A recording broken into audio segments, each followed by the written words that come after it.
नमस्कार। यूँ तो 13 साल में 12 एग्ज़ाम, वो भी झारखंड पब्लिक सर्विस कमीशन से जुड़े हुए जो हैं, उन्हें पास करना कोई आसान तो है नहीं। लेकिन अभय तिवारी उर्फ़ मनोज कुमार तिवारी, जिनके बारे में हम पहले भी आपको काफ़ी कुछ बता चुके हैं, उन्होंने ये कारनामा कर दिखाया। अब जो नई चीज़ें सामने आई हैं, सीआईडी ने जो उन्हें अपने कब्ज़े में लेकर के जो उनसे पूछताछ की है, उसके बाद जो चीज़ें सामने आ रही हैं, वो काफ़ी बहुत ज़्यादा चिंताजनक तो हैं ही, साथ ही हैरान करने वाली भी हैं।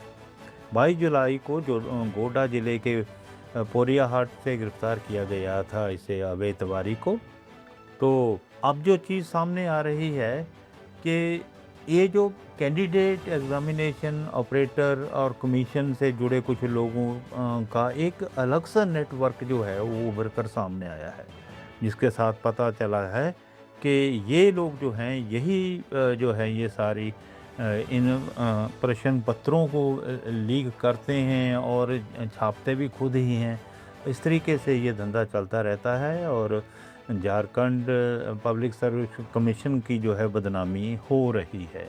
अभी हालिया रिपोर्ट ये है कि झारखंड पब्लिक सर्विस कमीशन के पूर्व चेयरमैन ने इस्तीफा दे दिया है।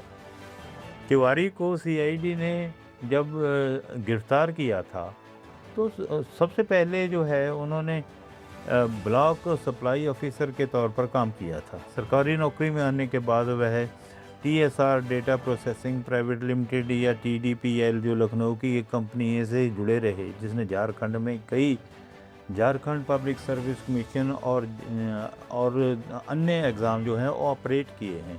ये फर्म खुद उत्तर प्रदेश और दूसरे राज्यों में भी ब्लैक लिस्टेड है, लेकिन यहाँ कार्यरत रही। जिस बात ने खास तौर पर ध्यान खींचा वह ये है कि एग्ज़ाम कैंडिडेट के तौर पर तिवारी का अपना रिकॉर्ड बड़ा अजीब है। सीआईडी ने जो बताया है कि 13 साल में 12 कॉम्पिटिटिव एग्ज़ाम उसने पास कर डाले।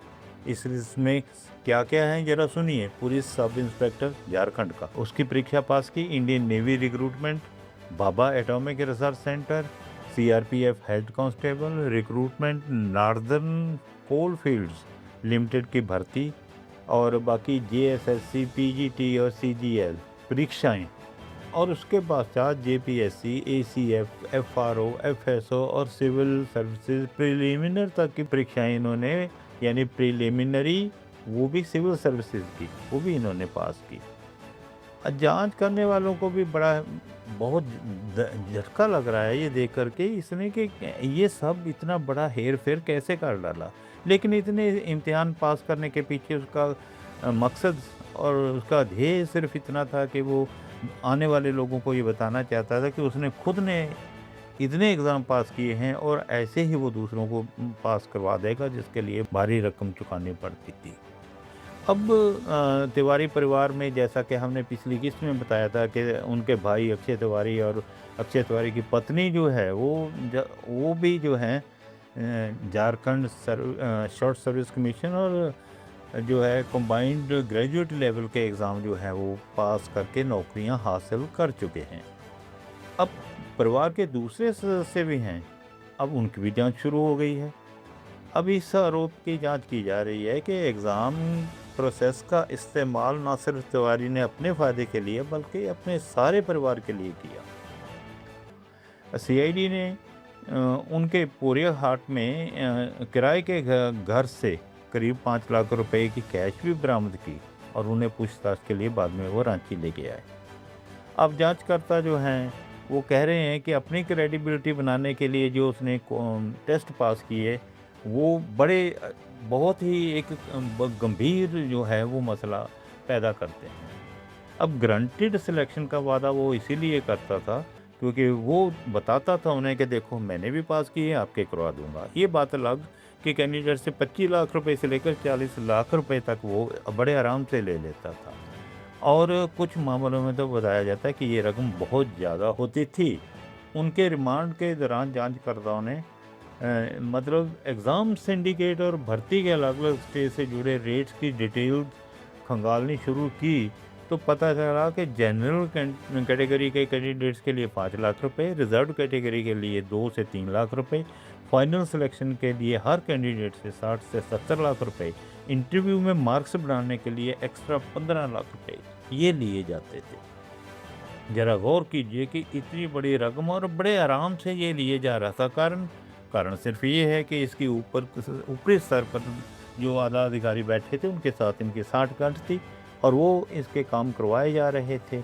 इस तरीके से ये आदमी दिन ब दिन तरक्की करता चला गया। और लेकिन एक ख़ास बात ध्यान देने वाली है कि इसकी डील जो है, झारखंड सर्विस कमीशन के जो पूर्व चेयरमैन थे एल खियांग थे, उनके साथ इनकी 2 करोड़ रुपए की डील हुई थी।